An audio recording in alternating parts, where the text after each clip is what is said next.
নমস্কার, আমি সমীর দাস বৈরাগ্য। আমি ফার্স্ট টাইম রিভিউ করছি বাংলা সিনেমার ওপর। তো আপনারা সবাই প্লিজ প্লিজ পাশে থাকবেন এবং সাপোর্ট করবেন। অনেক ভুল ত্রুটি কথা বললে আপনারা ছোট ভাই হিসাবে ক্ষমা করবেন। তো আজকে যে বিষয়গুলো আলোচনা করব সেই বিষয়গুলো নিশ্চয়ই আপনারা বুঝতে পেরেছেন, থাম্বনেল দেখে কিছুটা হলেও বুঝতে পেরেছেন। তো আজকে আমি বাকিটা ব্যক্তিগত নিয়ে সিনেমা নিয়ে আলোচনা করব। এবং প্রথমেই বলি, এই সিনেমাটি পরিচালনা করেছেন আমার প্রিয় পরিচালক প্রদীপ্ত ভট্টাচার্য, যিনি তার আপকামিং সিনেমা 2026-এ আসছে নদরের ভেলা। এটি রিসেন্টলি নদিয়ার তেহট্ট দ্বিজেন্দ্র মঞ্চে দেখানো হবে 25 তারিখে। আপনারা যারা যারা নদিয়ার বাসিন্দা আছেন তারা অবশ্যই দেখতে পারেন। আচ্ছা, তার আগে ওনার আরেকটি প্রিয় কিছু কাজ, যেমন রাজলক্ষ্মী, ইতি শ্রীকান্ত, বাকিটা ব্যক্তিগত তো বললাম, তারপরে বিরহের মতন ওয়েব সিরিজ এবং প্রচুর প্রচুর কাজ আছে। গোয়েন্দাগিরি বলে একটা, জুনিয়র গোয়েন্দা, এরকম কিছু একটা সামথিং, আরও অনেক কিছু কাজ আছে আমি দেখেছি। তো আপনাদের বাকিটা ব্যক্তিগতর ওপর আমার যতটা মতামত ছবি সম্পর্কে সেটা বলছি। হ্যাঁ, আর একটা কথা বলি, আমি আপকামিং সিনেমা নিয়েই রিভিউ করব না। যেসব সিনেমাগুলো মানুষের কাছে জনপ্রিয়তা পেয়েছে, যারা যারা দেখেছে সবাই খুব ভালো বলেছে, কিন্তু হয়তো সবারই কাছে পৌঁছাতে পারেনি, সেই সব সিনেমা নিয়ে আমি বেশি কথা বলবো এই চ্যানেলে। তো আপনারা সঙ্গে থাকুন, পাশে থাকুন, এবং ভালো লাগলে নিশ্চয়ই ভিডিওটির একটি লাইক, কমেন্ট আর সাবস্ক্রাইব করে দেবেন চ্যানেলটি, আর শেয়ার করে দেবেন।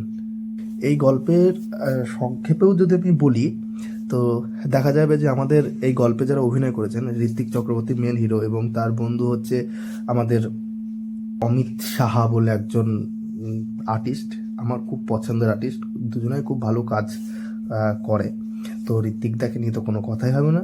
ঋত্বিক দা এখানে একজন যে চরিত্রটা প্লে করেছে সেটা হচ্ছে একজন ইন্ডিপেন্ডেন্ট ফিল্ম মেকার, যে প্রেমের সন্ধানে আছে। সে শুনতে পায় মোহিনী নামে একটি গ্রামের কথা, যেখানে গেলে নাকি সবার প্রেম পূর্ণতা পায়। সেই গ্রামে খোঁজার ক্যামেরা কাঁধে বেরিয়ে পড়ে। গ্রামটিকে আদৌ আছে নাকি সবটাই ভ্রম, এটাই সিনেমার মূল কাহিনী। এই ছবিতে যিনি মিউজিক দিয়েছেন, তো সঙ্গীত দিয়েছেন, ওনার নাম হচ্ছে অনিন্দ্য সুন্দর চক্রবর্তী। বিশেষ করে লালন গীত, যেটা একটি ভাইরাল গান আছে, কতই রঙ্গ দেখি দুনিয়ায়, গানটি ব্যবহার করা হয়েছে, এবং ফোক মিউজিকের ব্যবহারের জন্য সিনেমার মুড তৈরি করতে সাহায্য করেছে।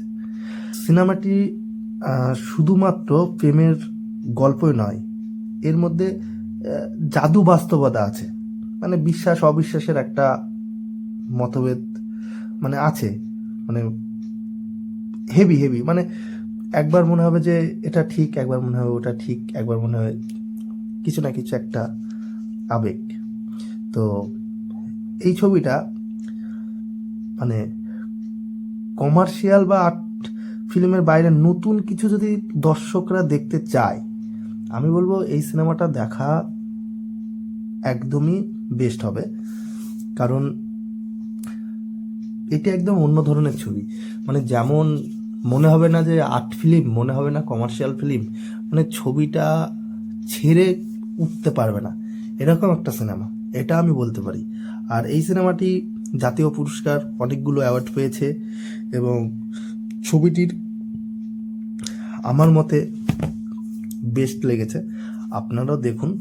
বাকিটা ব্যক্তিগত, এবং প্রদীপ ভট্টাচার্যের মতন একজন স্বয়ংধন্য ডিরেক্টর, পরিচালক বলতে পারেন, ওটার কাজ নিয়ে কোনো কথা হবে না। তো আপনারা দেখুন, আমি বলবো অন্য একটা মাত্রা পাবেন। এই ছবিটি এখন আছে জি বাংলাতে আছে, জি বাংলা, জি5 অ্যাপসে আছে, এবং জি বাংলায় দেখাই, আপনারা সেখানে দেখতে পারেন। এমএক্স প্লেয়ারে আমি দেখেছিলাম অনেক দিন আগে, এখন উঠে গেছে নাকি জানি না, কিন্তু এমএক্স প্লেয়ারে দেখতে পাবেন ফ্রিতে। তো দেখুন, এবং কারা কারা দেখেছেন ছবিটি প্লিজ জানাবেন। আর যারা দেখেননি তারাও দেখুন। আর নতুন ভিডিও, আমার ভয় কাজ করছে এবং আমি ঠিকঠাকভাবে চোখে চোখ রেখে কথা বলতে পারছি না তো ক্যামেরার সামনে, তো আস্তে আস্তে হয়তো সব ঠিক হয়ে যাবে। কিন্তু আপনারা চেষ্টা করবেন, ভিডিওটি ভালো লাগলে অবশ্যই একটি লাইক দেবেন এবং আমার ভুলগুলো এখন থেকেই বলে দেবেন। তো সাহসটা হয়তো নেই, কিন্তু আস্তে আস্তে হয়ে যাবে।